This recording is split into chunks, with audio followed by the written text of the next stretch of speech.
Every day, more than 17 veterans take their own lives. By building a gaming community that offers peer-to-peer counseling, GameCore is aiming for zero.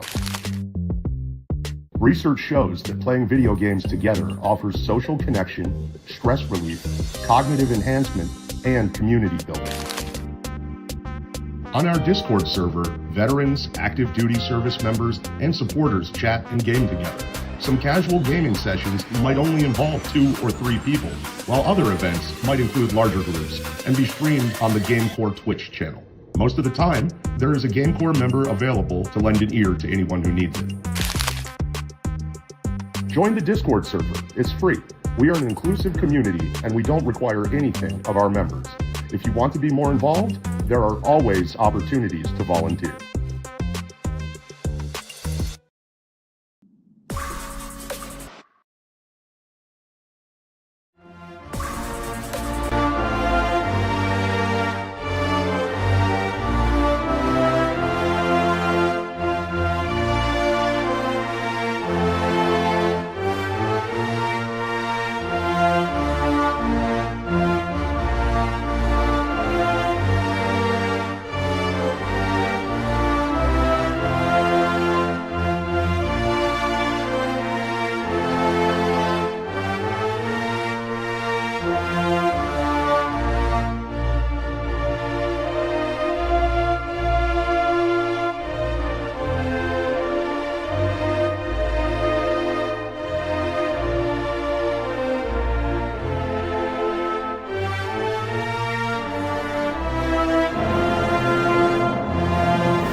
All right, happy Wednesday to you all, and we are in Nashville for the final race of the round of 8 here in the IWM Broadcast Network, the Tech4Troops Cup Series.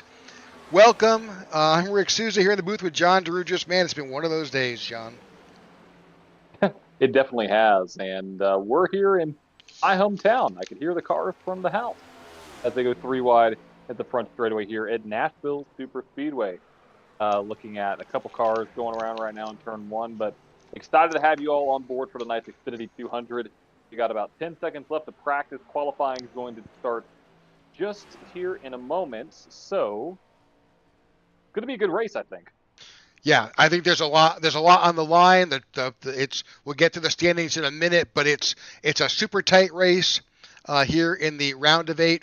2 drivers have already qualified, and there's a mad scramble to make the cut. And here we go. Yes, we're about to go qualifying.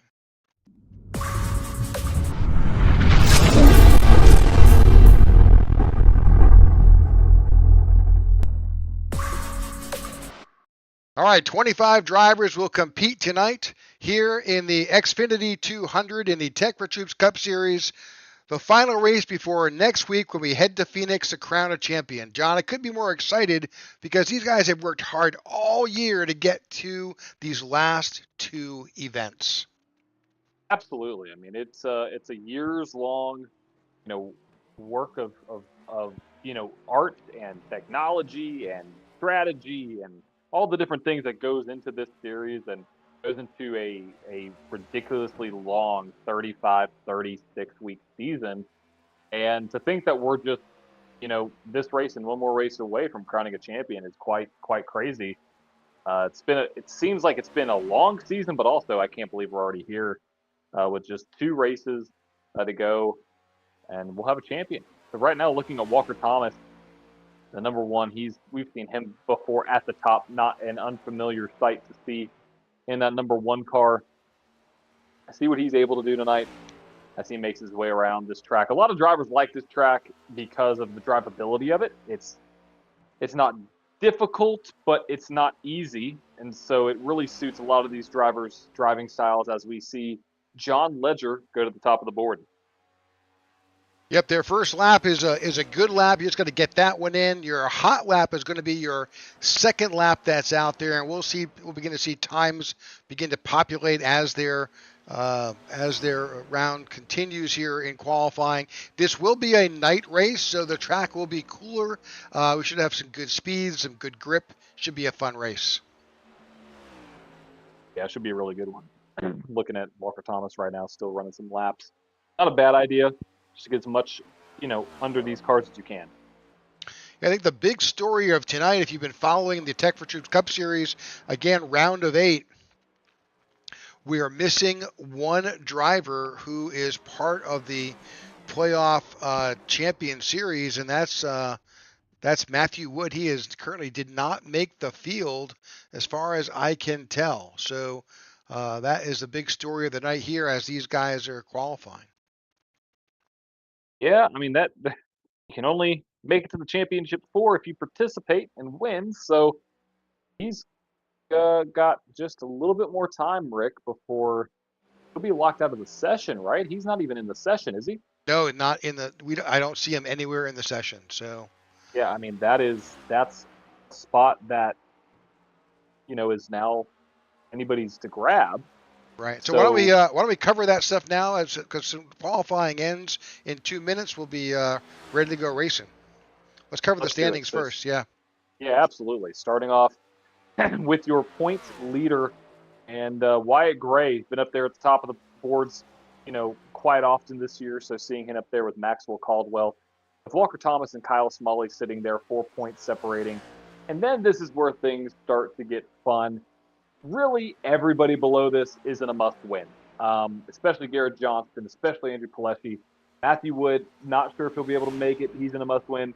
Marcus Adams in a must-win as well, with 30 points separating 4th and 5th, and a max point that you could, or a minimum amount of points you could score in this race is going to be, if I'm not mistaken, like 15 points or 16 points. With only 25 competitors. So if you have, Marcus Adams has to win, Andrew Pileshi has to win, Garrett Johnston has to win. I think Walker Thomas and Kyle Smalley are safely in the points in that regard. So it'd be a big night for these guys. Yeah, it really is. Everybody on the left is good.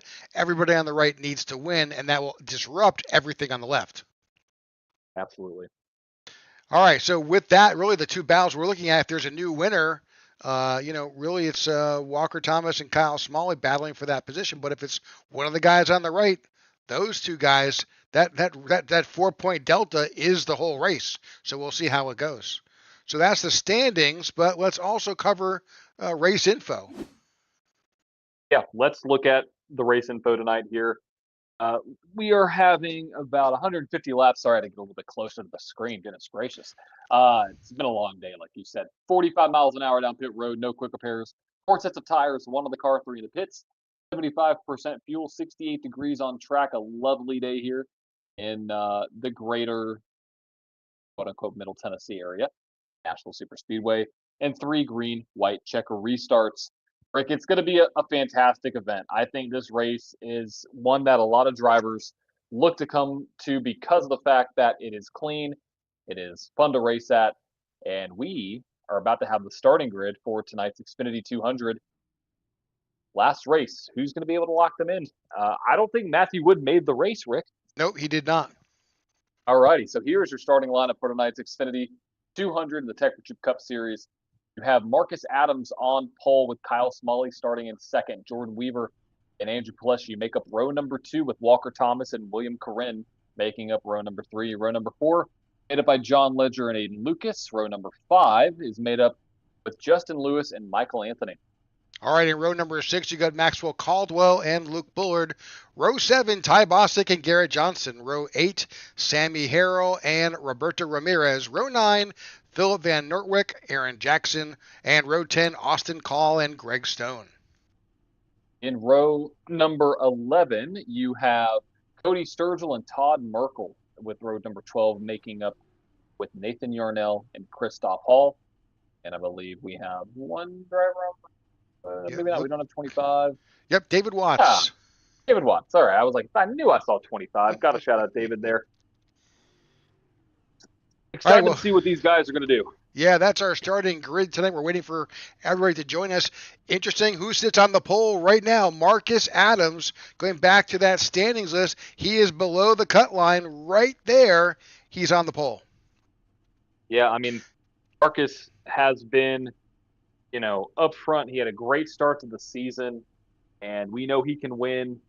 But he's got to win to get in. I mean, that 30-point gap isn't going to be made up by itself. So this is going to be a major race for him, and we got to see if there's any issues with Kyle Smalley or Walker Thomas. I doubt it, but if anything goes haywire, it could be a little bit more of an interesting race for Marcus Adams, depending on how the points align. But 30 points. Yeah, same thing. Don't forget Andrew Palesci. He's sitting in fourth. So those, two of the guys below the line are in the first two rows.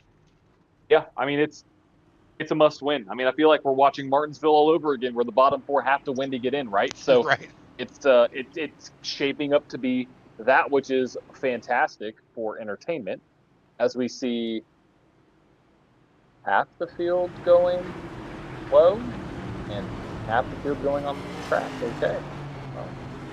A couple different ways of getting out there. It's all good. Yeah, as long as they get all lined up, we are good to go. Ready to get racing here. 150 laps. Got a bit of that golden hour going on right now on the. Oh yeah, the shadows. Nashville golden hours. Yep. Absolutely the best.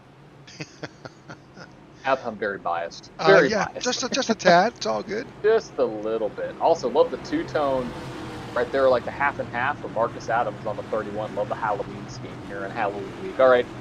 We're about to get racing underway here at Nashville Superspeedway. They are about to enter the Echo Park restart zone. We're racing the second to last race of the season. Who is going to win tonight as they make their way into turn number 1? Marcus Adams trying to do the best he can to clear that 51. He does so. Oh, car spinning on the side. I think it's John Ledger. Little drive through the grass. He got to put it in the right direction. No caution flag. He just wanted to get a different shade of green on the bottom of that car. Just got a little bit of loose, maybe, or did they get a little help? I think he just got a little loose.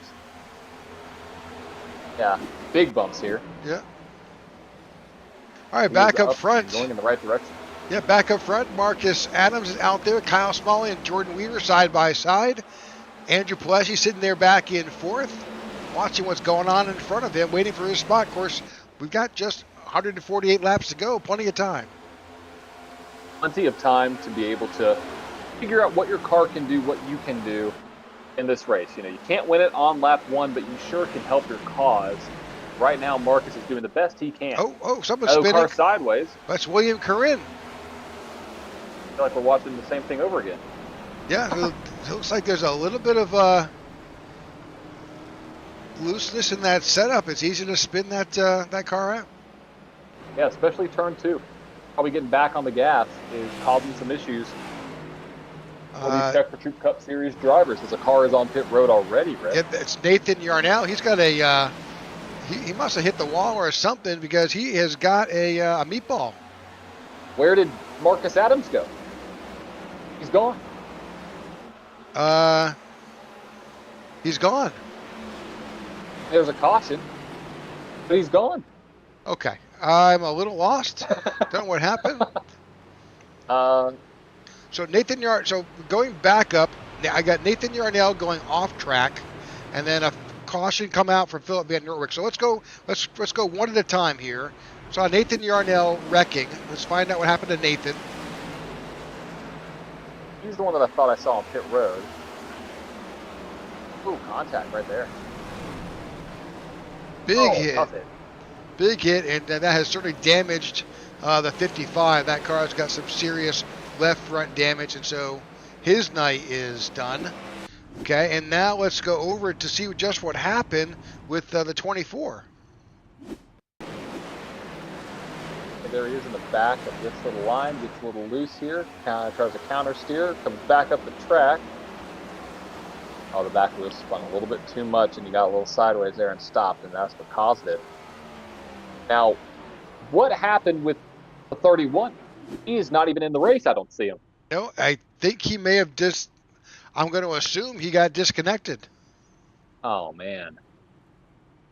Well, somebody who's gone through that before, it is probably one of the most frustrating things when it comes to sim racing. Because you don't know when that's going to happen. You'll be out front literally leading a race, and then the internet and the connection's like, you know what, nope. And I think he should be able to get back into the session. That's the good thing. And he may not be too many laps down. Now, he has to be able to be the free pass every single time. Rick, that's one more championship competitor that isn't and probably will not be locked into the 4. So now all you have is Andrew Pileshi, Garrett Johnson, and Garrett Johnston. It's going to come down between those two guys having to win this race. Yeah. That knocks off the number 5 and number 6. Of course, the points didn't really matter. It's really those are all must-win positions. So, man, that's crazy. Yeah, it looks like packet loss was the reason why. Yeah, that is the unfortunate situation there. Wow. Well, these things happened. We're sitting here, and it is a sim. So based on that sim, these things do happen.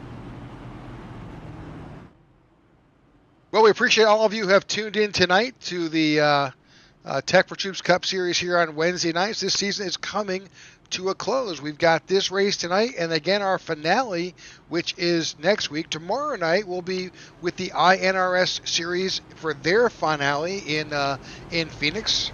A little preview of what's going to happen Sunday in the regular NASCAR Series in real life, which, if you haven't been following Twitter and what's going on with that story, holy cow, someone's pulled back all the covers and exposed a lot of information about this NASCAR series that we follow. Yeah, the charter the charter agreement. How little these teams make. Literally, I mean, it is like pennies to the dollar. It's wild. Crazy. It is crazy, and unfortunately, with NASCAR losing their countersuit, I think the whole sport is going to change, hopefully for the better. Yep, I think we'll see some major changes coming here in the next couple of years, which I think is going to benefit everybody involved. I think I agree. I think it's going to. It has to be like the NFL or the NBA, where those teams are partners of the sport. So. Exactly. We appreciate you tuning in here tonight for this race, because we're about to get the green flag back underway. Green flag is underway here. Great start from the 51 out front. We want to know to the top of the board, any driver that is in blue is fighting for the playoffs and in contention. Now, the two that we're paying attention to is Andrew Pileshi and Garrett Johnston. Andrew Pileshi is 4th. Garrett Johnston is now in 13th. So, those are the two guys we got to pay attention to. I believe everybody else can be locked in on points above the cut line. Had issues with Marcus Adams, and Matthew Wood did not show up. So, the battle is between Andrew and Garrett for that last championship spot. Now, the question is, because we have an inner battle starting to form here. If Andrew or if Aaron or Garrett wins the race, that means that Kyle Smalley and Walker Thomas are going to be battling in on points. Right now, I believe Walker Thomas has a 4-point gap, or does Kyle Smalley have that 4-point advantage? Right now, you can see in the standings that Walker Thomas has that 4-point advantage. Yep, so here's how this would work. Let's say they finish as they do right now.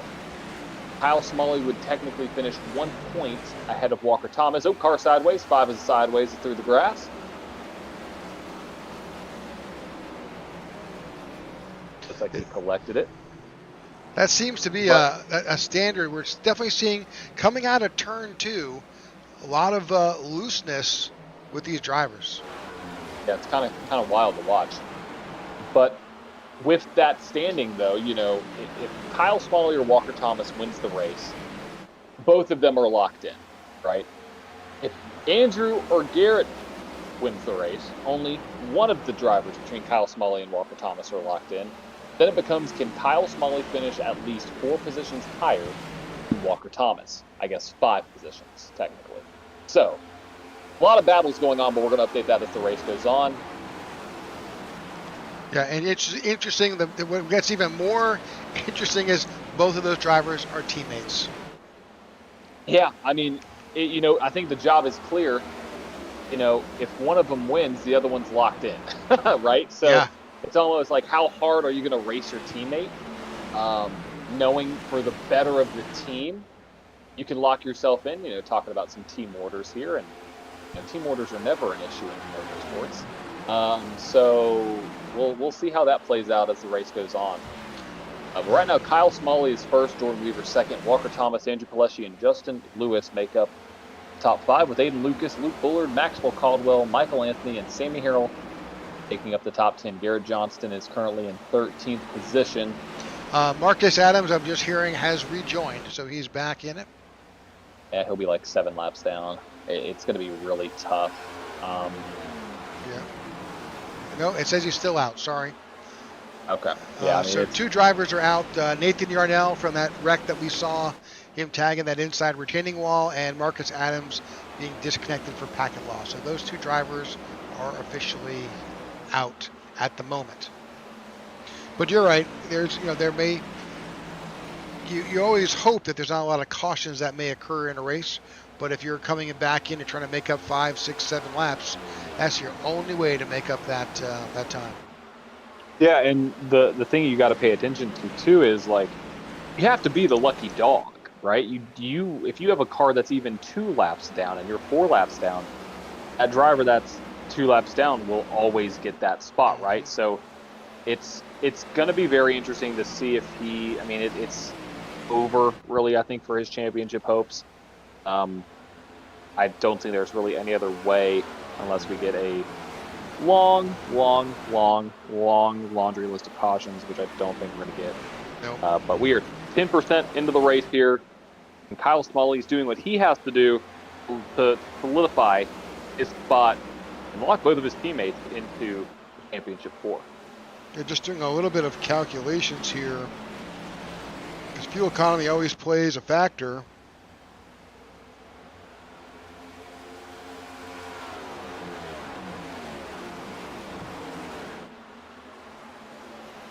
There's about 50 laps or so per tank of fuel, so we'll have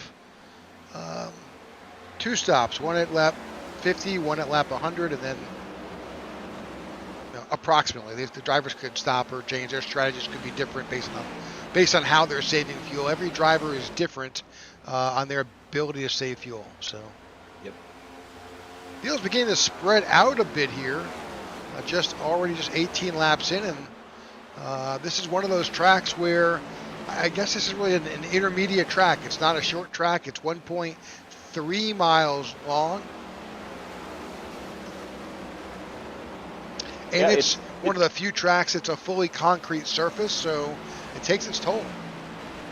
It takes its toll, and it's a great place to watch a race, and it's a track that, looking at the surface, it slides a lot. That's the thing with these concrete tracks, is you slide a whole bunch, especially off corner exit. You are sliding up that track, and so tire wear is always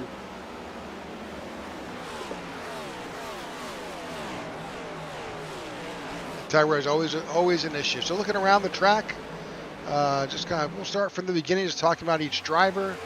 Right now, Kyle Smalley is out in front. Hometown Fort Worth. Second place, Jordan Weaver. Right now, hometown is Cadillac, Michigan. Currently sitting in third is Walker Thomas. Walker hails from Columbus, Indiana. Sitting in fourth is Andrew Pelesci. Couldn't tell you where Andrew's from. Hasn't given us that information, but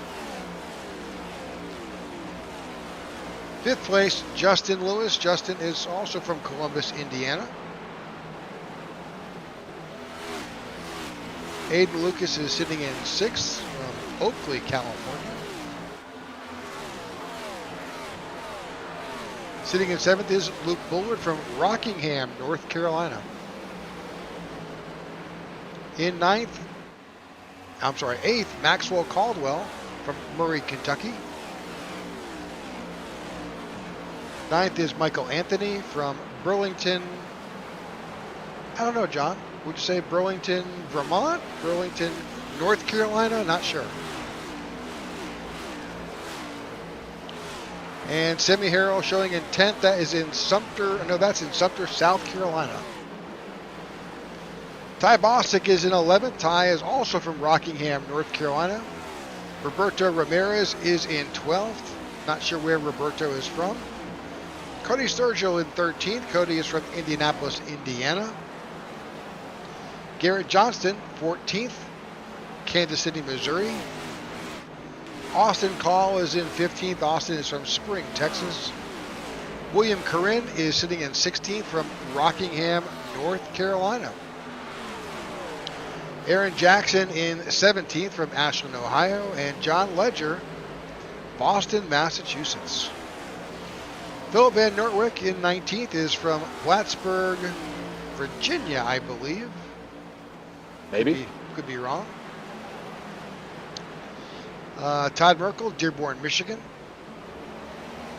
Christoph Hall sitting in 21st is Pensacola, Florida. David Watson 22nd from Midland, Texas. And Greg Stone in 23rd from also Rockingham. We've got 4 drivers from Rockingham, North Carolina. Well, makes sense. These NASCAR is pretty popular over there, I think. So. Yeah. Also, sorry for the audio difficulties, Rick. I was talking and trying to chime in, and I was like, wow, I guess my broadcast partner doesn't like me a lot. He's not addressing anything I'm saying. And I was like, well, it'd be helpful if my mic worked. So, yeah, it's all right. Yeah, there was a gap. I waited for you, and then nothing. Nada. Nothing happened? Well, you know. Welcome back. Thank you. Yeah, glad we're able to go through the drivers there and where they're from, just to give you all more information on, where they are, and it's cool to see where everybody's from, All right, 26 laps in the books, about halfway through this stint. The field is spread over nearly a third of the track at this point. Yeah, we're getting into the part of the run where it's going to be pretty interesting to see what the tire fall off is and when drivers will start to make their way down pit road, because you are starting to get into some interesting windows. What did you say the fuel run was before there, Rick? Somewhere about 50 or so laps, depending on fuel saving. Yep, so, really you could run this race into thirds. It's probably going to extend a little bit longer than that on this first stint, but looking on board now with Andrew Pilecki sitting there in the 4th position, trying to make his way up. He has to win this race to make it into the championship 4. Super smooth.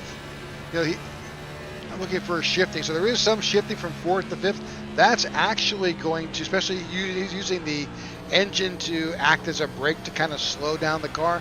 That is actually going to impact their fuel mileage. So that window may be a little bit different. So we'll see how that goes. We kind of added that a bit into our calculation, but we'll see how it all plays out. So sometime we'll see more information whether we have green flag stops or not. But so far we are 29 laps into this event, and some good racing going on.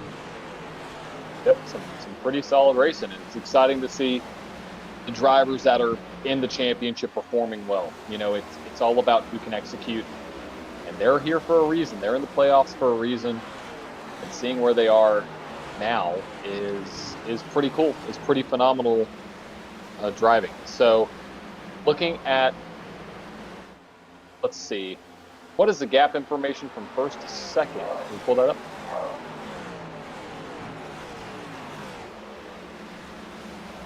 7/10 of a second. Pretty good gap, actually, between those drivers. Kyle Smalley's just kind of stretching it out.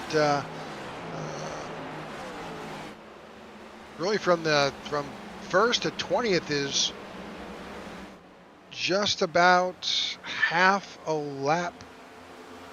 So yeah, nearly.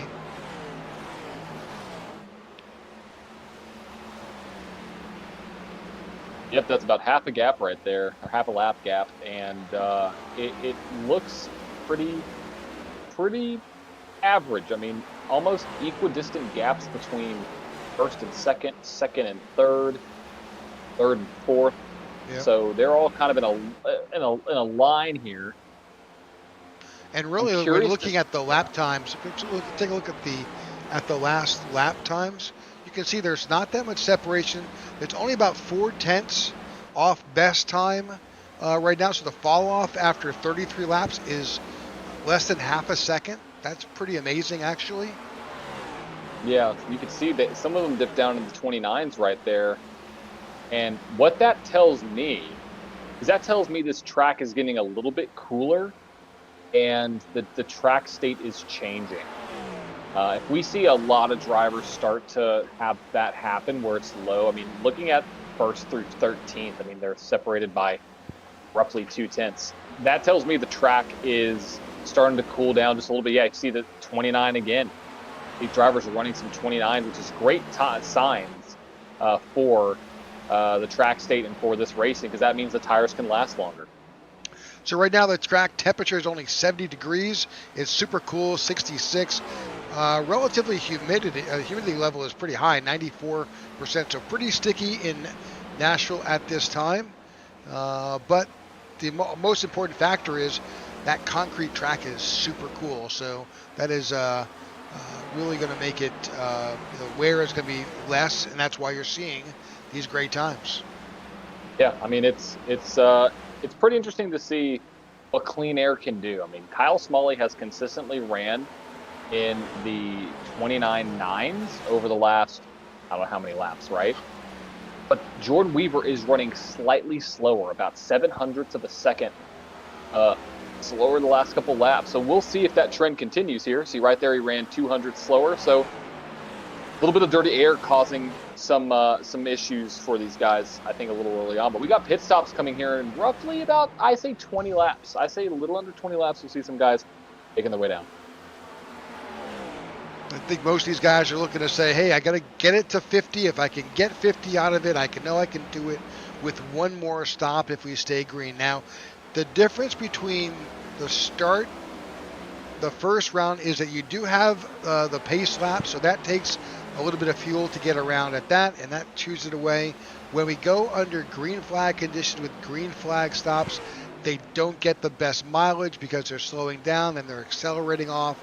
And so you do lose a lap or so out of that tank if we're trying to split hairs about how far they can make it. But my guess is that they've got, depending on fuel economy, about 50 laps in the tank. But again, we should start seeing those green flag stops coming next 12 laps or so. So what we're going to do is we're going to take a quick commercial break. Get that out of the way, and we'll bring you those green flag stops without commercial interruption.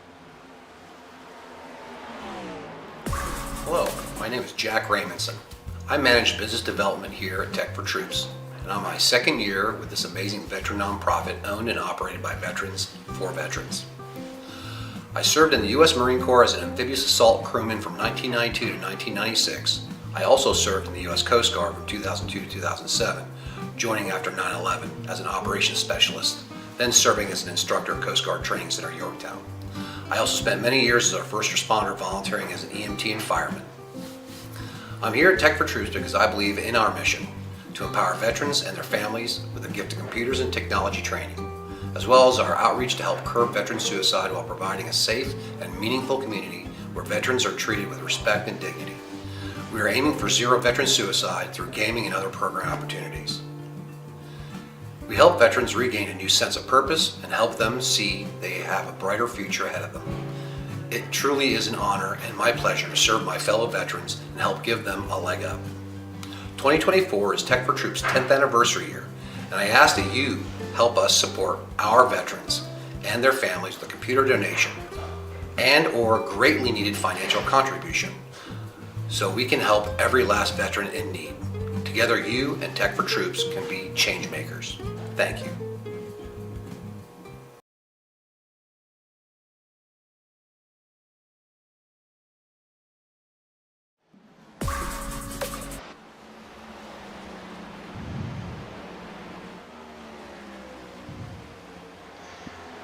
Welcome right. back to green ahead. flag action here at good old Nashville Superspeedway.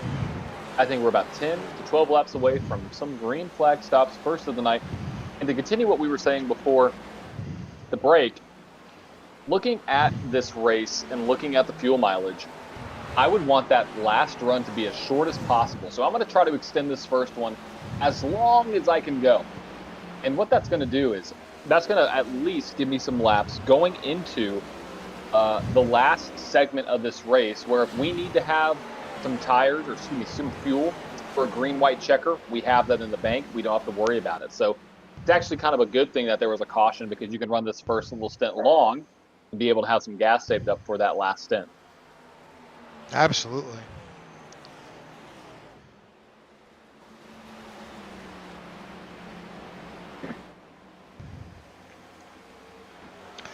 First taker, I think, on pit road is David Watts. Also, saw a little bit of off-track excursion for the 3. Let's take a quick peek at that real quick. So what happened to Luke? What happened here? Well, turn 2. Yep, turn 2. Turn 2 monster is back, folks. It is here in Nashville. I need to watch out. Typically, when I refer to turn turn 2 monsters, I'm referring to some monsters on the road, because drivers here are just the best, right? But no, sorry, it's the drivers here are just spectacular. But no, we got the turn 2 monster here. It's a term that I use quite often, depending on what track we're at. Either it's turn 2 or turn 4. Oftentimes you will see it in turn 4, but tonight it is turn 2. And a lot of that has to do with the throttle control and the grip on corner exit. If you are overcooking those tires in the entry and middle portions of the corner and you try to gas back up, you will start to lose the rear end and you will lose that back end. Not uncommon. We've seen that's probably the 5th car tonight that's done that, Rick. So yep. Definitely a lot to do with the tires, and also a lot to do with the setup. Just kind of taking a peek around the track. William Corinne was also on pit road out here at lap 44. So it's beginning to wind down here. These drivers are approaching lap 50. Yeah, I'm curious to know if they are pitting short here to get a little bit of a delta in time, so that they can have a better, basically, run going towards the middle and last portion of this race. Which I'm curious if that means that we are having more fuel or less fuel than we're anticipating. Because it makes me think there's more fuel, because I would hate to have to stop an additional 2 times, right? I would hate to have to make this a 3-stop race. Well, so they're pitting on lap. As I said, the thing is that if you go in under green flag conditions, you're going to lose 2 laps. Yeah, for sure. Now, over time, you're making that up on the drivers who have not come down pit road, so it'll be in your favor for a little while. But once your tires start to fade, it's out of luck for you. Yep. Those drivers that are going to be pitting later will have better tires and be able to catch you. Interestingly enough, Kyle Smalley, best lap so far of the race is a 29.49. His last lap was a 29.95, so just under 4.5 tenths or so from his best time, which is pretty amazing. It is pretty amazing. What is the track temperature right now? Let's see if we can pull that data up and see specifically what. Track temperature is 70 degrees. Okay, so actually, oddly enough, a little bit warmer than it was before the start of the race. Now, explain that science to me. I don't know. Well, doesn't make any sense. yeah, it's all good. All right, another driver on pit road, Roberto Ramirez in the 41, and now we're seeing Walker Thomas and Andrew Pileski make their way onto pit road here at lap 51, which is just about where we thought they would come in. The question is, how long are some of these guys going to stay out? I think 54 is probably the longest. But we've been wrong before. Yep.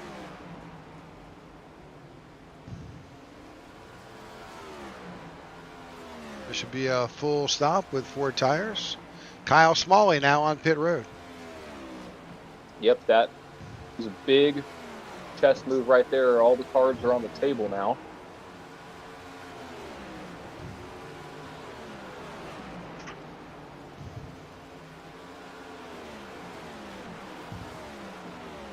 Key here is good, clean stop. Come in, hit your mark. Just like that. Get your stop in.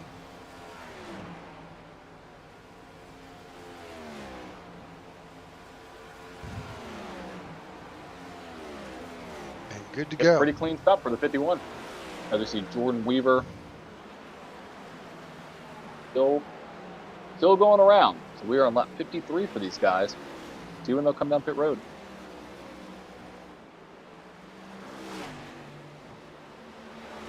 Well, of course, these guys were right there. I mean, I'm sure that their tire wear, their fuel is probably similar, but they all have strategies. They're just on their own plan. That's one of the things that iRacing is all about. You're in charge, so you're your own pit crew. Couple drivers on pit road, Sammy Harrell, Cody Sturgill, both with GOAT Racing.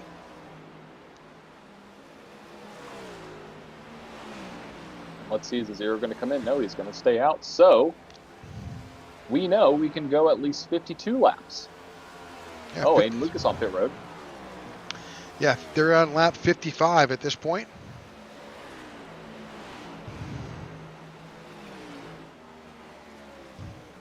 Yeah, I think with that yellow helping them out, I mean, the longer the zero goes, the longer that it means that they can go on a full tank without any caution. So, averaging about 3 laps. Oh, here he goes. 55 coming to. Oh, hold on to it.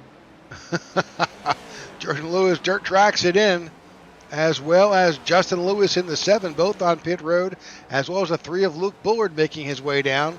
That leaves only a handful of drivers who have not pitted. The 5 of Greg Stone. And Max Caldwell, Michael Anthony, and Ty Bostic. Those 4 drivers have not come down pit road at this point.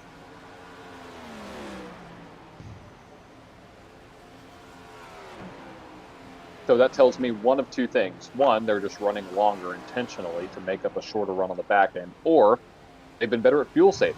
So yeah. I expect to see both the 94 and the 14 on pit road anytime soon. Again, they're the only 2 drivers who have not pitted as of yet.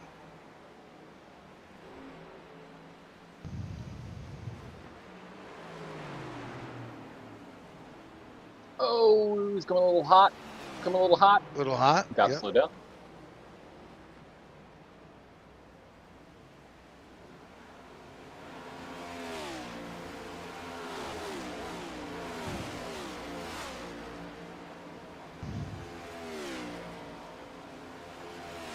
Have we seen Aaron Jackson and Austin Call and all them come down pit road? Yeah, they came down. Well, actually, you know what? They pitted on lap 5. So a number of drivers who were involved in that earlier incident, they had come down on lap 5. So Austin Call, Aaron Jackson, Philip Van Noordwijk, Todd Merkel, and Christoph Hall all came down at lap 5. So expect to see them. Yeah, they should be coming out soon. Yeah. You can go about 55 laps. 55 is what I'm estimating on a full run without any caution. So that tells me we're going to see pit stops somewhere around lap 115. All right. We shall see that.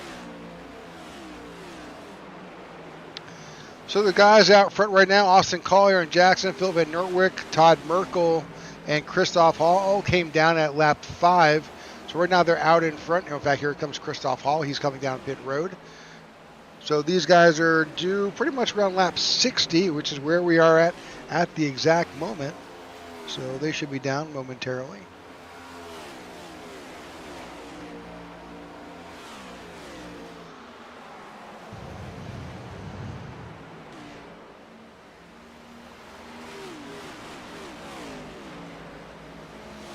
Yeah, I mean, the real question is how far can they go, right? I mean, yeah, I think you're right, though. 55 laps seems to be the most. I think Maxwell Caldwell stretched it out to 57, as well as Michael Anthony. That seems, 47 and 12 both spin on pit entry. That is the opposite of what they needed. Yep, they needed good stop. So there comes the 2. Todd Merkel slides through. He came in pretty hot. Not sure. Right now, nothing is coming up, so he made it under the pit road speed as he came in. So both those guys all 3 of those guys are now finally on pit road. Unfortunately, the 12 and the 47 spun on entry. That leaves the 24, who's now making his way down onto pit road as the only car who needed to stop. So I think we're now going to get the field basically recycled, which puts Kyle Smalley back up to the point.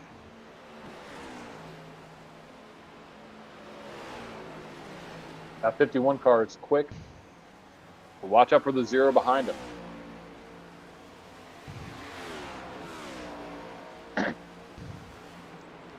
Yep, that puts, just to keep, as we're keeping track, that puts the 91 of Andrew Pileshi currently sitting in 3rd behind those 2 balls out racers. Couple cars up against the wall, but this is exactly the run that 91 needed to have. He's made up that 1 spot. Now again, he has to win the race, right? But he's doing the best that he can actually right now. He's got a lot of hungry dogs behind him. Putting himself in that position is third place. He's only a couple seconds back. What he needs, looking at the points right now, Garrett Johnston and Andrew Pileshi are the only 2 drivers that are able to lock themselves in. One of those guys wins. The difference between Walker Thomas and Kyle Smalley could be a matter of points, just 1 or 2 points. So one of those guys might be knocked out, or will be knocked out rather, if one of the drivers below the pit line wins.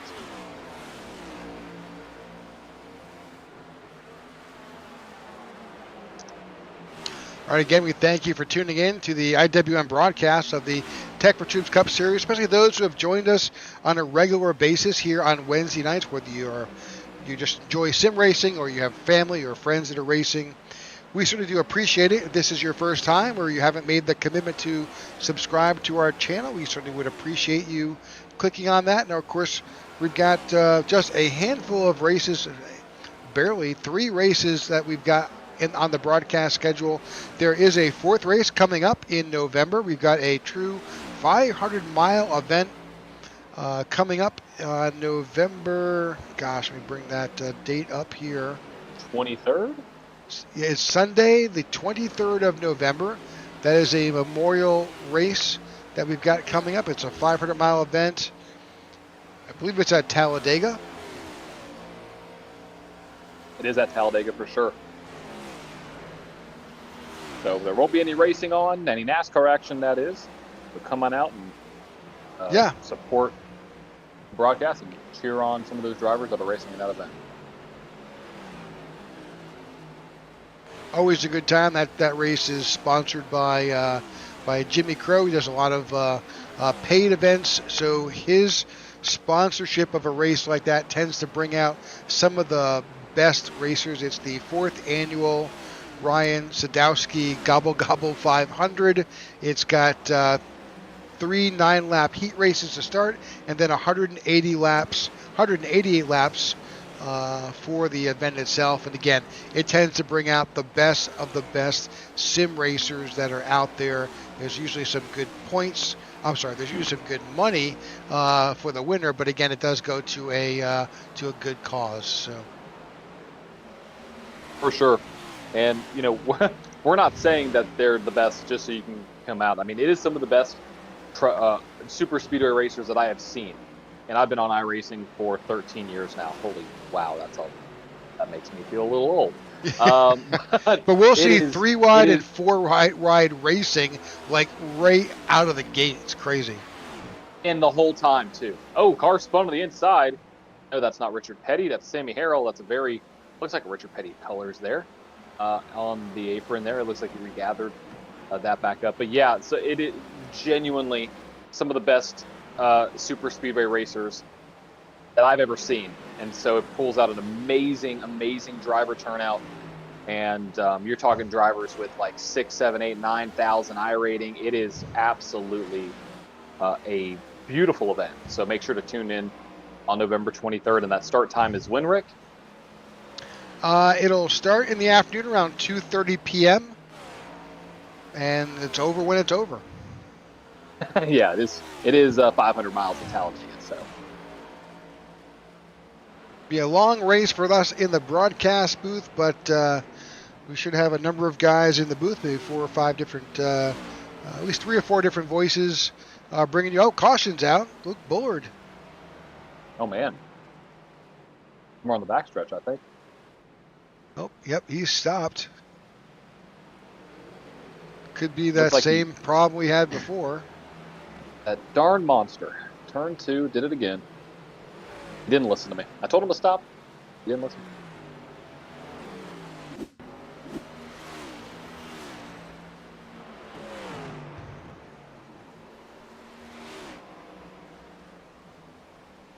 And there it was.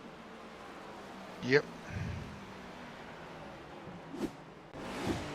So my guess is we'll see everybody on pit road.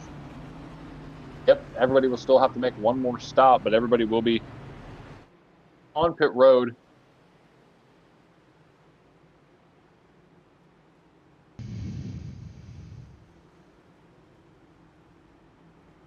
And I say that we'll see everybody, but that's actually not the case.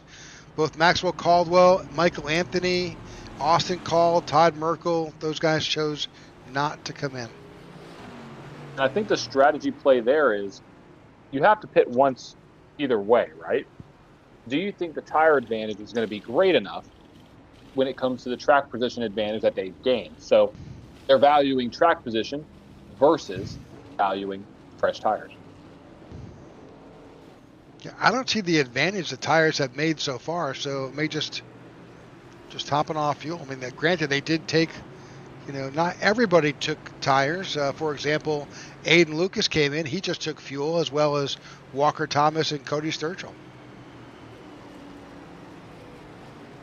What that screams to me from a strategy call is they feel like they will be fast enough not only to make up the track position lost, but also to have an advantage on the back end of the run, right? Because the drivers that pit now, they'll have to come down on, if my math is correct, close to lap 130, 128, right? Yeah, 50 plus 55 is. Yeah, 135, 125. Yep. So, it's do you want to have 20 lap tires or 20 laps on the set of tires on the back end, or do you want to put 40 laps? That's the big question.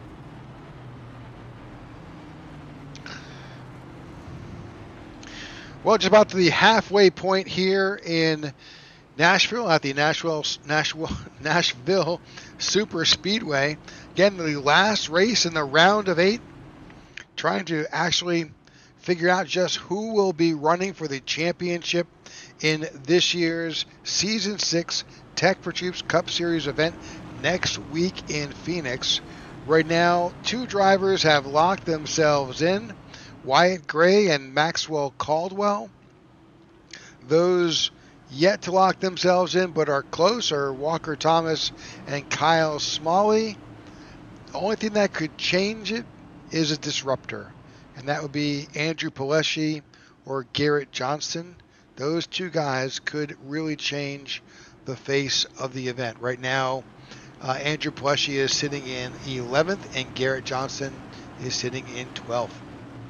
Yeah, they're side by side. I mean, that's going to be a battle you want to pay attention to. Oh, outside line stacked up a little bit, but I think we're about to go back racing there in the Echo Park restart zone. Green flag back in the air. Great start for the low line. Goodness gracious, what a beautiful start there. And here we go down to the turn 1. 3 wide. 3 wide axe. Yeah, that's some gutsy moves. Now turn 2 has been the one where drivers have lost it, and everybody has made it through. 7 drove it really still down. 3 wide with Ty Bostic. There you got the Jordan, the 0 car, Jordan Weaver right there up high. Kind of getting settled down here, just going 2 wide. I mean, this track is wide enough to do that, but it gets a little bit sketchy. Yep, that was 41 slided up just a little bit there on entry. Yeah, they're side by side battling right now. 0 into 64, 15 into 41.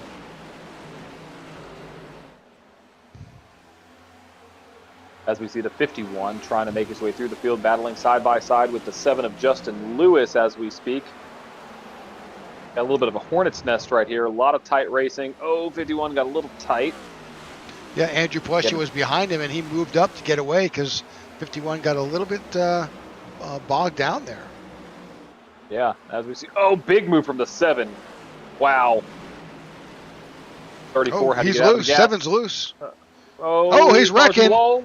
We're wrecking. That's a caution. That's Aiden Lucas involved, I think, as well. That is our 3rd caution of the evening. We caught that one live.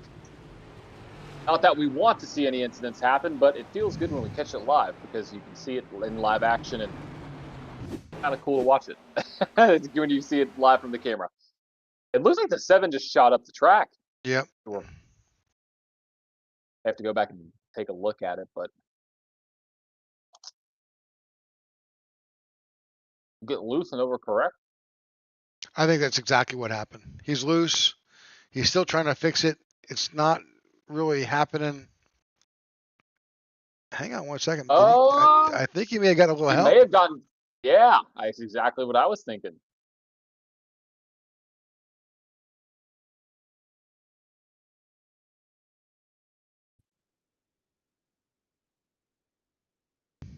Oh yeah, there's going to be contact. Yep. Unfortunately, a little bit of a bump, and unfortunately takes out the 7 and the 34. I don't think the 51 meant it by any malice. I think he was just, the 7 was off pace. Yeah, he was definitely off pace and an awkward place to bump too, and it just didn't work out. Didn't work out, unfortunately, for those guys. No ill intent there.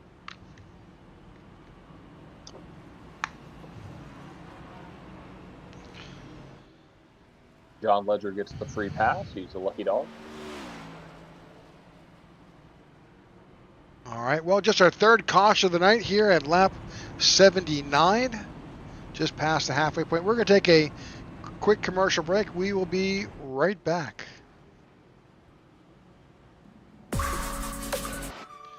Are you looking for a way to safely and securely dispose of your old electronic devices? Why not donate them to Tech4Troops? Tech4Troops is a 501c3 nonprofit dedicated to bridging the technology gap for in-need veterans and their families. The donation process is quick and easy. Simply go to tech4troops.org and click on the donate link at the top right-hand side of the page. Scroll down to access the Give Back Box link. To create your shipping label, click Add to Cart and complete the checkout process. The shipping label is good for up to 50 pounds. You can recycle most standard shipping boxes to send in your devices. Oh, don't forget the power cords. Give new life to your old technology by responsibly recycling with Tech4Troops. Help save the environment and support a veteran. Yep. All right, welcome back to the IWM broadcast of the Tech4Troops Cup Series here. Final race, round of 8. We are currently under our 3rd caution of the night for a bit of contact here with the 7 and the 34. But we're about to go back to green flag racing. Maxwell Caldwell is our control car. Max has already punched his ticket into next week's finale. Yeah, he couldn't believe he won last week. It was really a phenomenal interview. He was as excited as I've heard a racer to be to have pulled it off. A lot of drama, but he was able to punch his ticket.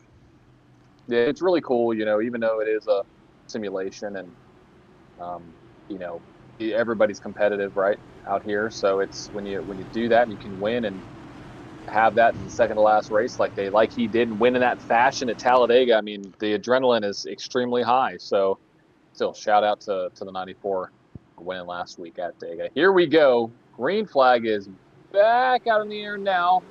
Low line stacks up majorly there as the 94 drives away. Moves up to the top lane as well.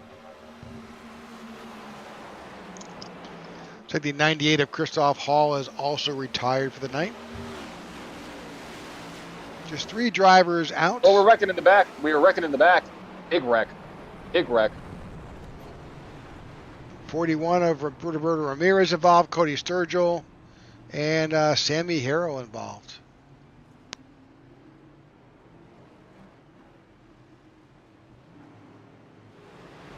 Well, Turn 2 has not been nice to our drivers tonight. Nobody. There's a lot of drivers who are involved. I think Luke Bullard was also involved. It looked like somebody turned back up into the field, or at least was going in that way. So watching that red car, JBL of Ramirez, the 41 there in the middle. Definitely actions happening around there. Oh, he just veered right there. Yeah, I think he got loose and overcorrected. Let's put a chase on the 41 here. Oh, yep, there he goes. Yep. That little bit of out of shape, then boom. On Garrett Johnson, the playoff driver. Oh. I think he could get by with nothing, with no incidents. Oh, 20, man. 24 is involved, 64, the 41, the 43, all drivers involved. Yep. All right. Well, cautions sometimes breed cautions. This is our 4th one of the night. But that gives David Watts a chance to get a lap back. Unfortunately, I am showing that the 43 has a meatball. That means that car is too damaged to continue. He is currently in the pits trying to get repairs made. You know, Rick, this is going to be... Go ahead. No. So say number of drivers are on pit road, but you would expect that. Yeah, for sure. And speaking about pit road and pitting, this is going to be really interesting because you've seen drivers go 54, 55, 56, even 57 laps. We are about 10 laps away from that window opening. So these drivers that stayed out this second to last caution, I guess third to last caution, technically, I guess, are going to have an advantage because if they only have to go, another 10 or so laps, I mean, they could pit early, get it done, and all they have to worry about in the race is just maximizing their stint and having the track position early on. And that was my biggest question is, are you going to sacrifice track position for clean tires and fresh tires? Well, it hasn't mattered because there's been cautions, right? So I think this is a great play for some of those drivers up at the front of this field. If they want to come down and take that gamble, they can. Yeah, Austin Call, Max Caldwell, and Andrew Palesci all gambled. Well, Caldwell, Austin Call, as well as Michael Anthony gambled and did not come in that last time. And they pitted last around lap 57.61, whereas everybody else came in around lap 72. So a little bit of a shakeup. We'll see how this all plays out. But cautions also can be a great equalizer. So those, sometimes all your strategy is for naught and throws out the window because cautions fly. Yep.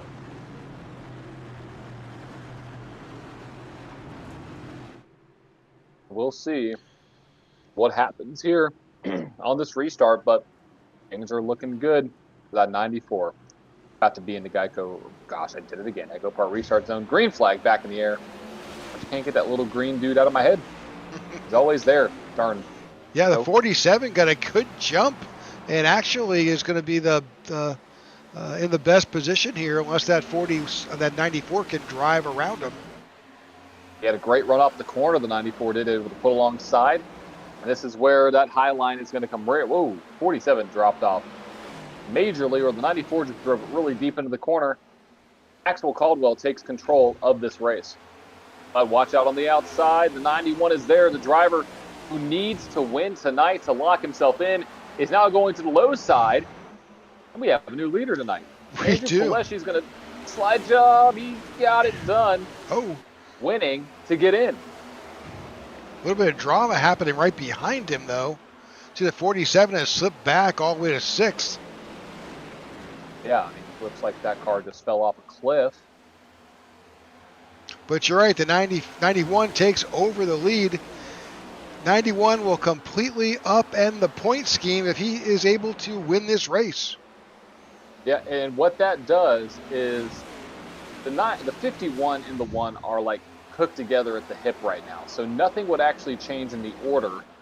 I believe it was Walker Thomas who had the advantage.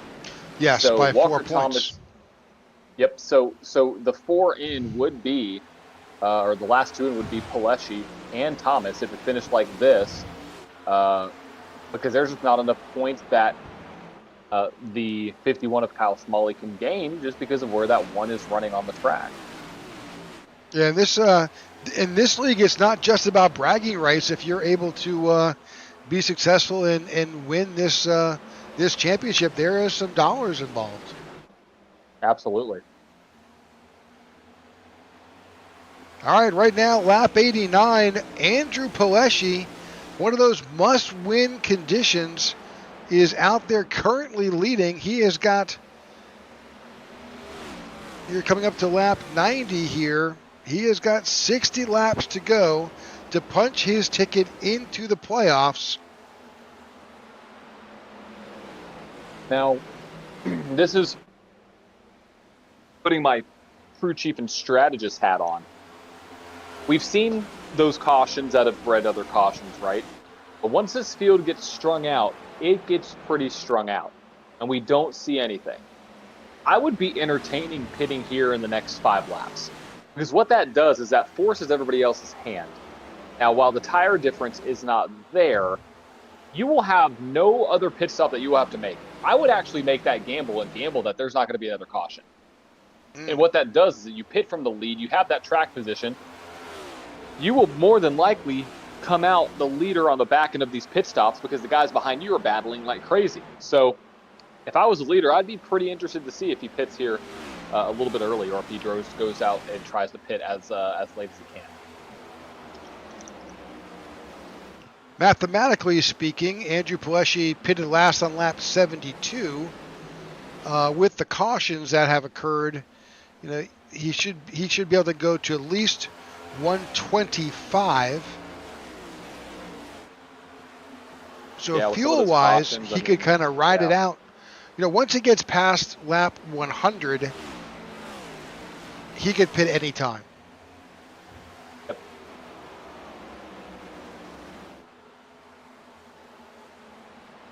But with clean air like that, he's definitely stretching out his advantage. Let's keep up that timing tower and show what we've got for a gap now.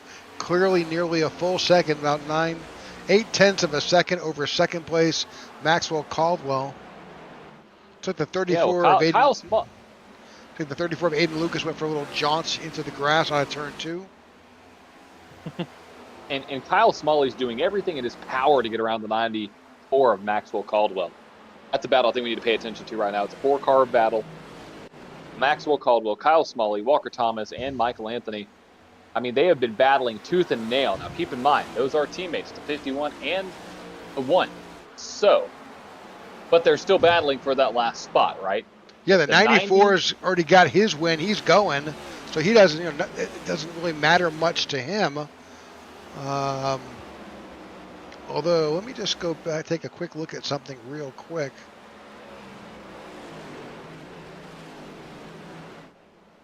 Yep. So unfortunately, a lot of drivers have moved. It used to be we could kind of scroll down and see who was talking to who.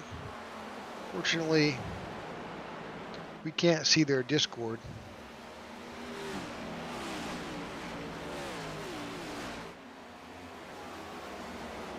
There goes the 51 to the inside of the 94. Oh, thought there was going to be contact. That is a crucial position for that 51 as he's driving the wheels off that thing. And don't get too up there in the middle lane there, Mr. Smalley, because you have the one of your teammate battling right there. Oh, contact.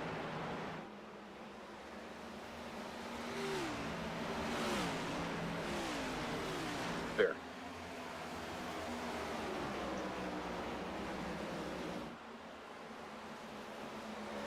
'51 drove it in there really deep, slid back up the track.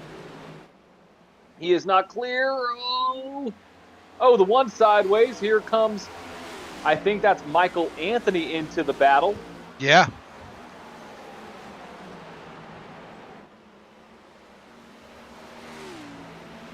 And this is a couple point swing right here. If that one car slips back behind Michael Anthony, I mean, this thing could come down to 1 point. Wow. Kyle Smalley is currently at max points. He cannot gain any more than 35. He's got 35 right now unless he gets the fastest lap, which would award him another bonus point. Walker Thomas is currently getting 33. The point gap then would shrink down to 2 points. So if Walker Thomas loses another 3 spots, this race could be in Kyle Smalley's hands if he finishes in second.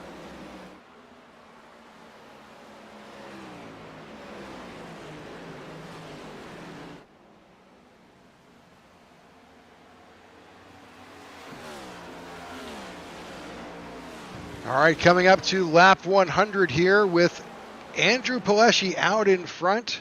Kyle Smalley sitting in second, just about 1 second behind.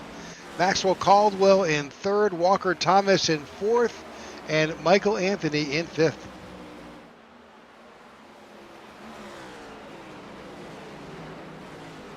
Oh, wait. Andrew Pileshi must have been listening. He is now coming in lap 100. He took Right on the number there. Took your advice, John. I like the call because you have the track position, right? You have the track position. You have the time. You are going to be gaining a bigger delta on these guys because they're going to have to run long. They don't want to pit right here. And so I think that this ultimately is the play for the race because those drivers, the rest of them, I mean, he just took right sides. 2 tires stop, fuel only, well, fuel and right sides, that's it. Super smart move. I think that's exactly what he needed to do. He's anticipating what everybody else is going to do in their last stop. If he learned anything all season, we've seen it, that is the winning maneuver. Absolutely it is. Now that puts him back in 17th, so this is the long game. He is going to have to wait for everybody to come to him around somewhere about lap 130. Yep, and I think if I were him right now, I would be trying to get to the back of these 2 cars in front of him to pull along to make sure that he can have that slipstream. And so if he can do that, keep those tires underneath him, I mean, we may see a repeat of what we saw this past weekend, a driver that had to be in a must-win, getting the win. Now, back up front, Kyle Smalley's in the lead. So this is the whole flip of the picture, right? Doesn't matter what happens with Andrew Pileshi now, because if Kyle Smalley wins the race, him and his teammate, which are now 1 and 2, are down and will win now, or will be moved on. Ty Bostic actually is now on pit road, Rick. Now, I know Ty listens to the broadcast, but I'm curious if he is thinking the same thing, and where is he going to come out comparatively to that 91? That is the big question. Yeah, he went in, he did the exact same thing, right sides only and fuel, and he is now coming out to take his spot. Again, there is just 45 laps or so left in this race. Except for those 2 drivers, everybody has to stop. Well, I take that back. Austin Call also pitted at lap 100. So he is good to go. Bostic at 102. Paleshi officially at 99. So, you know, we're going to see how this all plays out. But we should see the rest of the field make their way down to pit road at some point. Now, does Kyle Smalley need to come down now? No. He is good since he pitted on lap 72. As we said earlier, he is good to maybe 128, 130. Yep.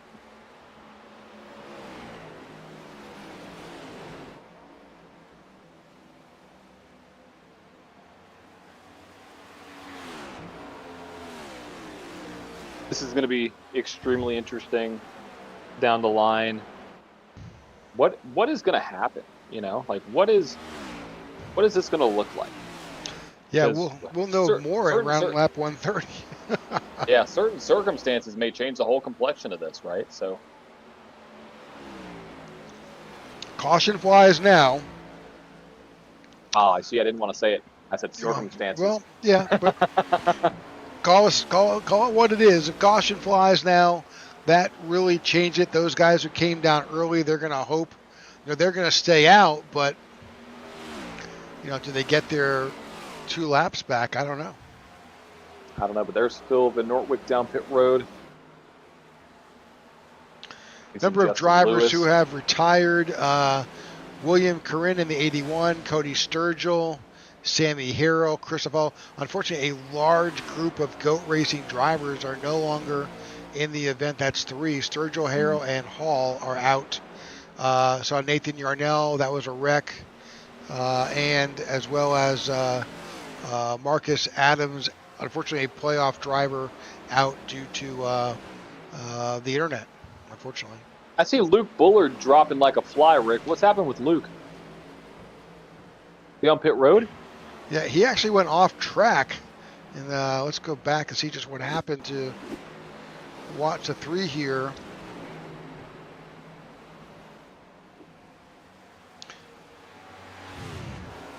Oh, goodness. Yep, came down through and decided to just continue on through, cut through the grass, and then just take the pit exit road and decide to rejoin the event. Smart move, not going back up on the track and taking the pit exit right there.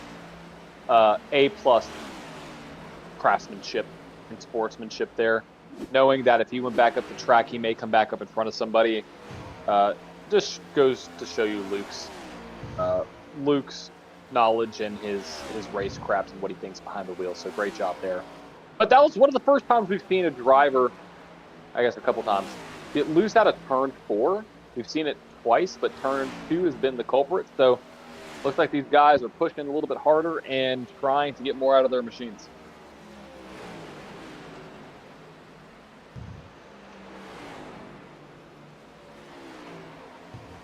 But on board right now, looking back up at Kyle Smalley, doing a great job.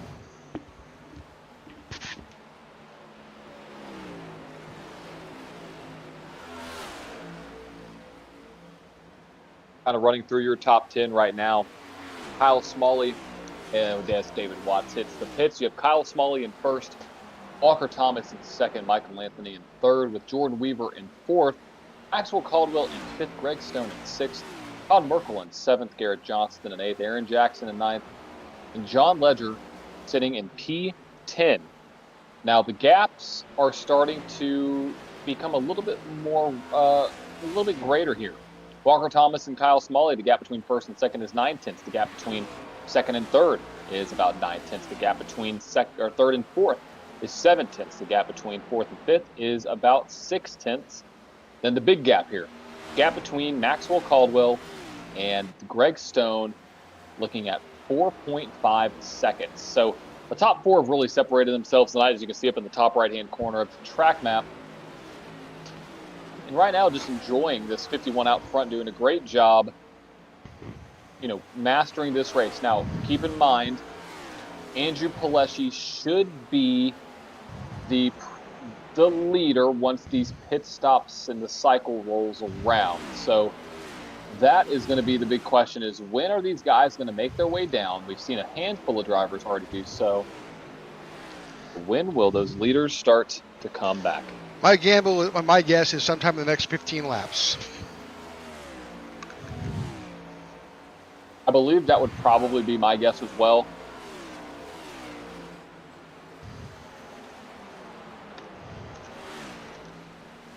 Just from the trend of what we've seen. I think these guys at this point are going to run it as far as they can run it. Because Kyle Smalley and Walker Thomas, they don't want to see Andrew Pileshi get back on the lead lap. Even though he's the first car lap down, they don't want to see that. So No. I guess it's kind of crazy. Thinking about strategy here as the team, what would you do if you maybe left one car out, hit one car, and if there was a caution to fly, I guess you wouldn't have to essentially give up too many positions, but basically, like, try to keep that 91 as far back as you can, whether it's just one lap down, he gets a lucky dog, or maybe try to race him for that position. I mean, I think it becomes an interesting discussion. Do you split up this, this duo between Kyle and Walker to play a little bit of team game against the 91? It's just what goes through my head in these races. It's a big question. What can happen there? So you do have Garrett Johnston, though, with an 8th. A couple things to consider. Both Michael Anthony and Maxwell Caldwell pitted last in lap 57. Oh, Michael Anthony went off the track trying to get onto pit road. He did. Now he's coming back up the track. Got a meatball flag for Greg Stone, too. Greg Stone has he's got some major left front damage there. That car is pretty much done for the night. Yep, he retired it, or at least towed.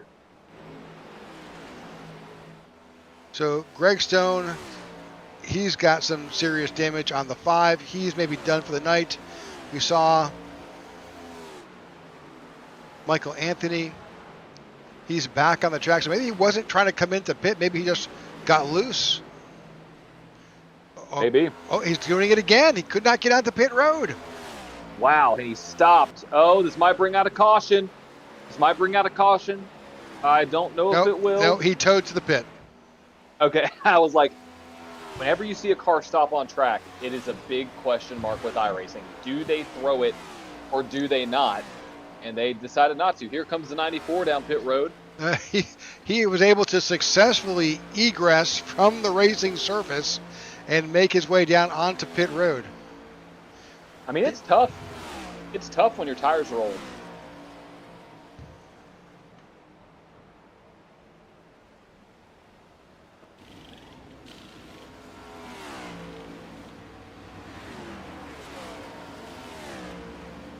Oh, he did a two-tire stop for the 94.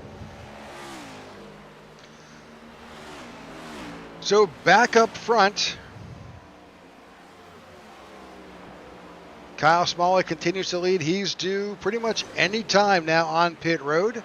Same with the rest of the gang from Balls Out Racing. It's really Balls Out 1, 2, 3. Smalley, Thomas, and Weaver are right now out in front. Now, interestingly enough, Garrett Johnston, also one of those drivers who are battling for the playoffs. He needs to win to come in. He's sitting in 4th.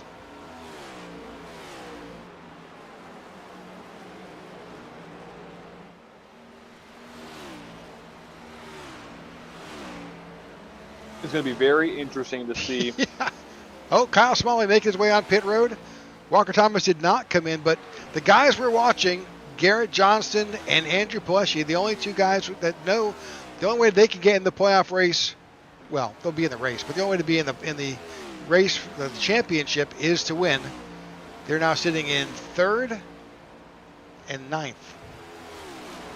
This is a big stop for the 51. This is going to be basically who's going to lead the race, right? We got to pay attention and see what these guys, how the order will be when they come out of the pits. 51 is off and away. Again, two-tire stop for the one. Really fast time. That was a 9.53. Kyle Smalley still ahead of Andrew Pileshi. Andrew Pileshi just now passes the 91. of Kyle Smalley. That is the battle. There's a 91. Oh, man, that 51 is right there. He is just making his way. He's right there in the picture. This is going to shape up for an epic finish. Absolutely. Yeah, Kyle Smalley, he is done. It's just coming down to these two drivers.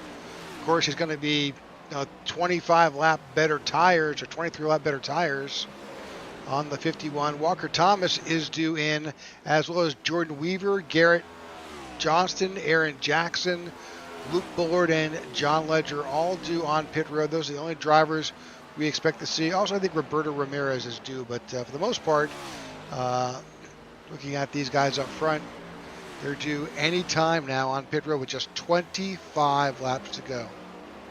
Yeah, can't believe there's only 25 laps left in this event. And it's coming down to pit strategy. I mean, right? What more could you... Oh, hold on to it. Wow, it was close. Yeah, one super loose there. Kept it together. He's saying, man, I need right side tires. I got to come down. Yeah, he should pit. Yeah. That would be my expert recommendation here. John Ledger in the 19 is now on pit road.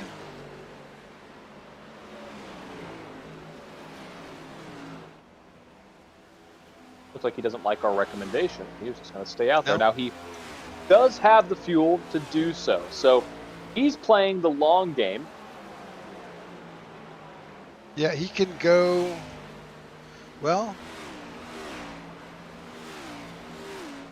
127, I think, is max, which is right about now.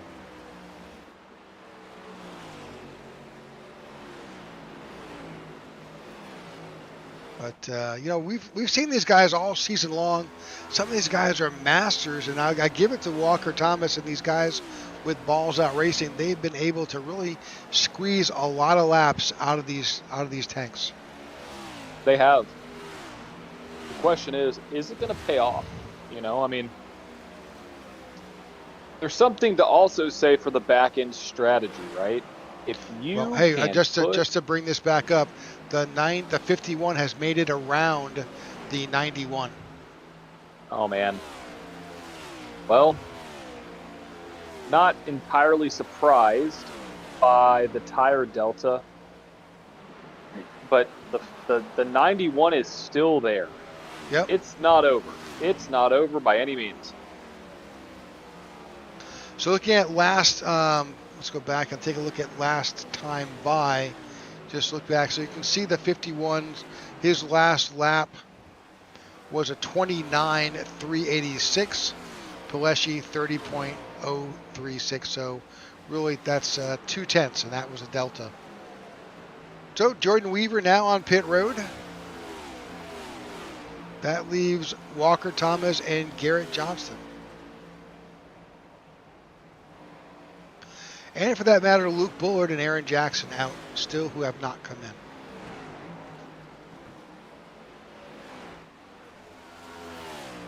As I say that, here comes Walker Thomas. So they can hear us.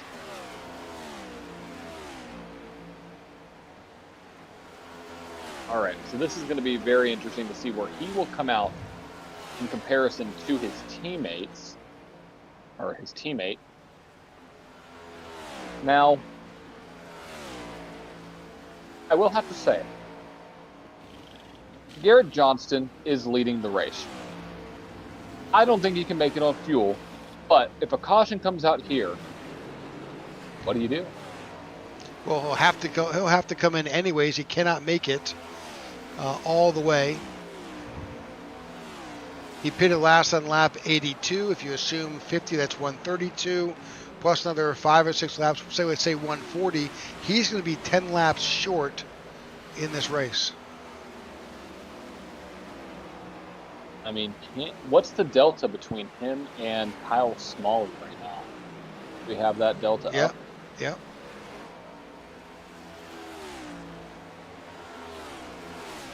23 seconds? Oh, I'd save. I'd be saving all the gas in the world. I mean, Yeah. What more do you have to lose, right? 17 laps. Yeah, if you can save it. Can he save 10? Let's go on board with the 15 and see what he's doing. Clutching out. Downshift? Yeah, he should not be downshifting at all. Here's where my mind goes. With 16 to go, he can give up about 1.2-ish seconds per lap. Yeah. I mean, that's a lot of gas. I mean, that's a lot of fuel. So, I'd give it a shot because you're not going to win it off of track position, right? Or I guess off of pitting. There's no way. And here he comes. Man, I want to see him give it a shot. Walker Thomas in the one just put up the fastest time right now here, lap 133, 29.457. That's huge because what that does is that gives him another point at the current moment to his teammate, Kyle Smalley. So right now, that is going to put Kyle Smalley back up in the, well, Aaron Jackson has not pit yet, but should be the lead. Yep. So it puts Kyle Smalley, well, for the moment, as you said, Aaron Jackson is out in front, but he is due in any moment to pit.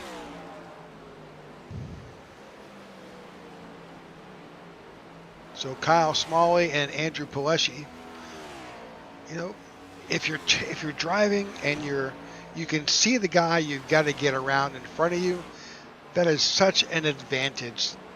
Whereas if you're Aaron Jackson, you're 10 seconds over, you don't see your competitor in your rear view or your windshield. But when you can see the person you're chasing, it just makes you drive a little bit differently. Oh yeah, definitely changes your style. I think you're more aggressive because you can physically see that car. So we'll see. Now, Rick, when was the last time that 12 came down pit road? Do we have that data available? Yeah, he came back. He came down on lap 82. So 135 would seem to be the longest, but he's already, oh, well, you know what? He's on pit road right now. Yep, well, I was going to say, how long can he go? Well, that's exactly how long right there. He drove that tank dry. And that's going to put that 51 back out to the point. With 12 laps to go, Kyle Smalley, could he win?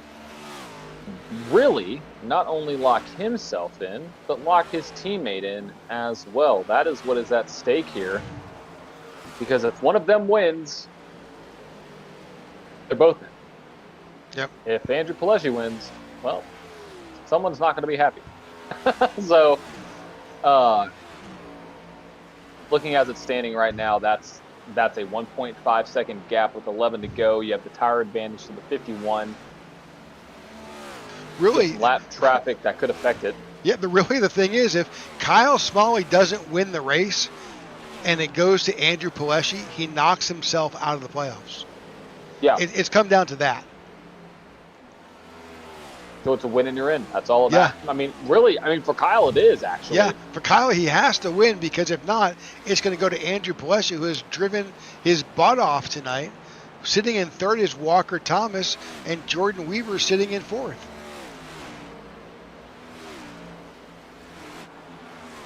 It's wild what the playoffs will do in the current format we're in here for the Tech4Troops Cup Series that mimics the NASCAR Cup Series to a T. I mean, it's wild to think that you have a 30-point gap. I mean, actually, let me take that back. It's like a 60-point gap to Andrew Pileshi. Yep. But if you lose one spot to him, you're out. Yeah. Like, it's just so wild to me. That's what the points are. It's come down to one position.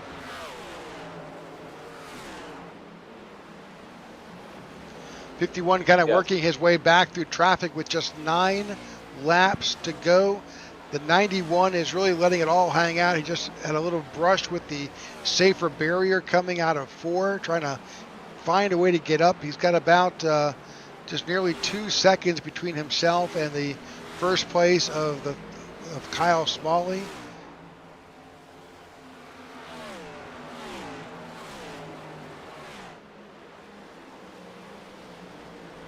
Aaron Jackson just went off track, and I think he has wrecked himself. Yeah, he's got a meatball. He's somewhere on the track. So I see what happens at the 12 here. Bitten by turn 2. Oh, nope. Oh. Turn 2. Oh. Man, that's a hard hit. Hard hit. Definitely that 12 is done. Oh, he tries to come back on the track. There's no steerage link in that. He's crabbing it down the backstretch. Yep. Well, it's staying in one direction, which is the forward direction, which is what we need. We do not want to see a caution.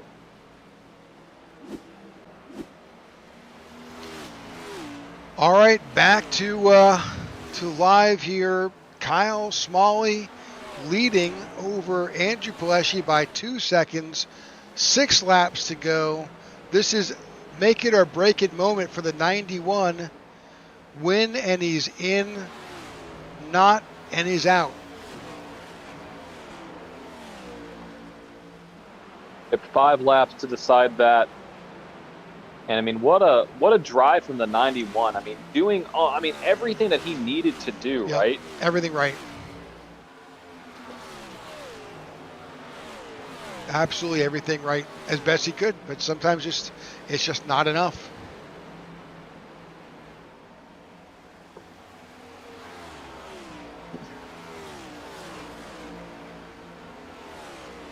I really thought that early pit stop might set him up for a better delta, but he just didn't have the delta between him and that 51 like I thought he would have. It's kind of shocking to me a little bit, just because of the tire deltas, right? I felt like the 91 was going to be able to pull off to at least a 4 or 5 second gap. Well, when I look at the best time these drivers have put up for the entire race, best time that Kyle Smalley has put up is a 29.48. The best that Andrew Pileshi is a 29.58. So 1/10 difference between the two. Well, you think, well, that doesn't sound like a heck of a lot, but it's enough. And if that's your best time that you're able to do out here, well then, that means that other driver has got just a little bit different line, a little bit different approach, and just a little bit better way of getting around the track, and it shows. I mean, it'd be also interesting to see the difference in when they pitted, because if it's at 1/10 of a difference, so let's say that the 51 is 1/10 of a lap, or 1/10 of a second better each lap. When did Kyle Smalley come down pit road, and when did Andrew Pileshi come down pit road? Yeah, Andrew Pileshi came down at lap 99 with a 10.12 second stop. Smalley came down at lap 122 with a 9.72 stop, so nearly a full second and a half better pit stop, with 23 lap better right side tires. Yeah, and what I'm also insinuating here is if Kyle Smalley is 1/10 of a second better, and there was a 23 lap difference, there he is 2.3 seconds ahead. But we got to remember, he just won the freaking race and locked him and his teammate into the championship 4. Kyle Smalley gets the win. Andrew Pileshi not enough in second place, with Walker Thomas in third. While we're debating and talking about numbers, 51's driving off and going to be participating in the big show in a week from now at Phoenix. What a run from the 51. Kyle Smalley got it done when he needed to the most. Balls Out Racing does it again. They sure did. Kyle Smalley, your winner here in the Xfinity 200 on the IWM broadcast of the Tech4Troops Cup Series. Great finish for the 51. Tough break for the 91. He did everything right, best he could, but just wasn't enough here in Nashville. All right, with that, let's go ahead and bring up our results as you watch the 51 celebrate. Here we go. So tonight's Xfinity 200 results in the Tech4Troops Cup Series, brought to you by Tech4Troops, Goat Racing Diecast, and shown here on the IWM Broadcast Network. Kyle Smalley with the win. Andrew Pileshi comes home in second, with Walker Thomas in third. We're going to interview all three of those guys, so do not tune away. You're going to hear from 2 out of the 4 championship 4 contenders. Jordan Weaver sitting in fourth, with Ty Bostic finishing in fifth, Justin Lewis in sixth, Maxwell Caldwell in seventh, Austin Call in eighth, Garrett Johnson in ninth, and Luke Bullard in 10th. Todd Merkel finishes in 11th with Aiden Lucas in 12th, Phil Van Nortwick in 13th, John Ledger in 14th, Michael Anthony in 15th, David Watson in 16th, Roberto Ramirez in 17th. In 18th, you've got Aaron Jackson, Greg Stone in 19th, William Corinne in 20th, 21st, Cody Sturgill, Sammy Harrell 22nd, Christoph Hall in 23rd, 24th, Marcus Adams, and Nathan Yarnell rounds out the field's finish. But all right, let's see if we can find, well, not yet. Oh, yeah, we do have Walker Thomas. Let's see if we can bring Walker Thomas into the broadcast booth. Here he is. Walker, congratulations on your finish, man. Heck of a race by you balls out racing guys. Great finish. Yeah. Shout out to Kyle coming in clutch with the win. Points were going to get real messy there if Andrew got the win. So thank you, Kyle. Appreciate that. Let both of us go on to Phoenix next week and fight for a championship. So, and, that was the ultimate goal tonight, was to get to next week, and the both of us did it. So let's go. Yeah, we were watching those points all night long here as we saw the 91 work his way up, and we thought he did everything right. He just wasn't fast enough. Kyle was able to get around him and then hold on to that lead, which is, as we were talking about, was exactly what you needed to happen so that you both were able to race for the championship next weekend. Yeah, it always comes down to craziness and strategy, right? But we wanted to make sure we had everything covered. Being teammates, the two of us wanted to get to next week, so we kind of split our strategy. I ran it long. He pitted a little bit earlier to see if we could counter what Andrew did, pitting as soon as he could make it. So came out perfect. Ultimately, I wanted to try to win the race, but I was doing all I could to make sure 2 of our balls out racing cars got to Phoenix next week. So yeah, what a day. What a day. Well, congratulations on your finish. Shout outs tonight. A big one. As you guys know, I'd kind of been on baby watch. So we had baby boy Brooks on Monday, and him and mom are actually watching from the hospital right now. So shout out to them. And again, to my balls out racing teammates. Glad me and Kyle are going to Phoenix, and can't wait for next week. Well, congratulations on that, but more importantly, congratulations on being a dad. You got that. Appreciate it. Thanks, guys. All right, that's Walker Thomas finishing here third and punching his official ticket to Phoenix for next week. And while we're looking for, let's see if we can find Andrew here. Unfortunately, I don't see Andrew at this point. Give him another minute. Oh, there he is. Hang on one second. Here we go. All right, there he is. Andrew, I know that was bittersweet, dude. You drove so hard tonight. Yeah, it stings, but guess you can't be too upset. P2, nope. Well, but we were watching the whole night. We knew the point situation. We were speculating multiple times of when was the best time to come in, and the consensus in the booth was sometime around lap 100 would be the best time for you to come in. And don't you know it? You were on the same page. You did everything right. It just didn't go your way. Yeah, just kind of I think we called it too early. Should have stayed out a little bit longer, but hindsight's 20/20. It just. The only thing that really stings about it is it just came down to one lap last week, because it's just keep clicking these podiums off and all that, and you still get sent home. Well, you've had a heck of a season, Andrew. You really have. You and your team, just a phenomenal year here in the Tech4Troops Cup Series. Really just incredible. Yeah, like I said, I can't complain. It's been a good year. It's great racing with everybody. Glad to be here. I'm gonna try to give them hell next week. Still get a trophy. Absolutely. And everybody better watch out next year. I'm gonna try to come back with a vengeance. That because I sounds want to be up here awesome. talking to you guys every week. That sounds great. Any shout outs tonight? Yeah, first and foremost, Tech4Troops, great charity. Love having them there with this league. Elliot, everybody that goes on the run on this thing. Rick, you with the broadcast, both of you guys, it's great.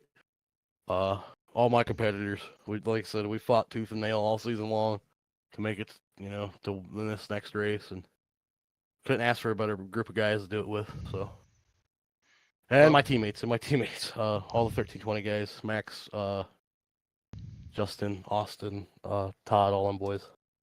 well, congratulations tonight, and we'll see you next week in Phoenix. Yes, sir. Thank you. You got it. That's Andrew Pileshi here in a runner-up position. Tough position for him, but certainly we'll see him next week in Phoenix. But with that, let's go ahead and bring Kyle Smalley in the booth. Kyle, man, congratulations on your win. You and your teammate needed that to happen, and you pulled it off. Oh, and you're muted. Oh, sorry. That was like the perfect scenario for both of us to get in.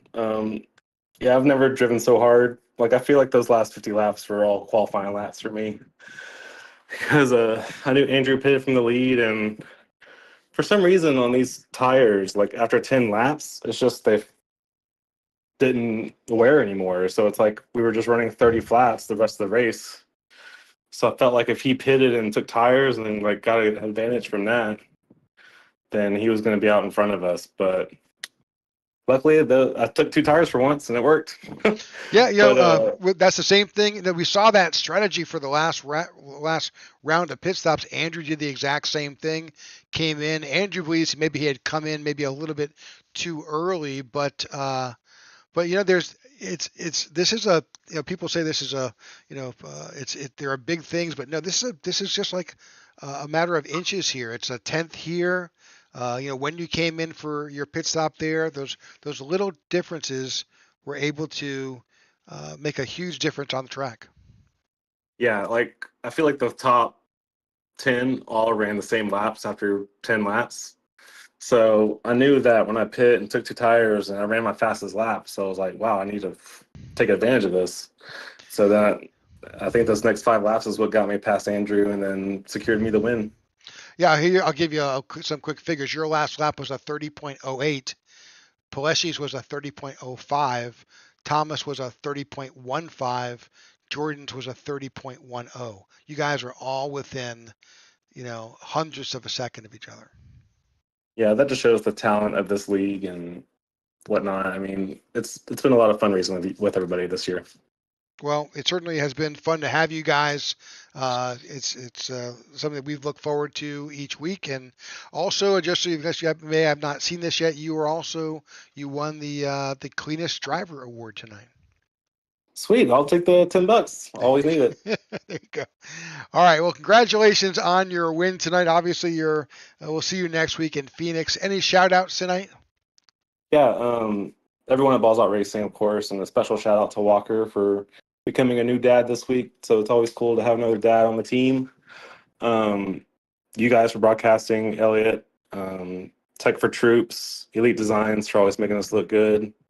And that's about it. Thank you. All right, you got it. That's Kyle Smalley winning tonight here in Nashville in the Xfinity 200 in the Tech4Troops Cup Series.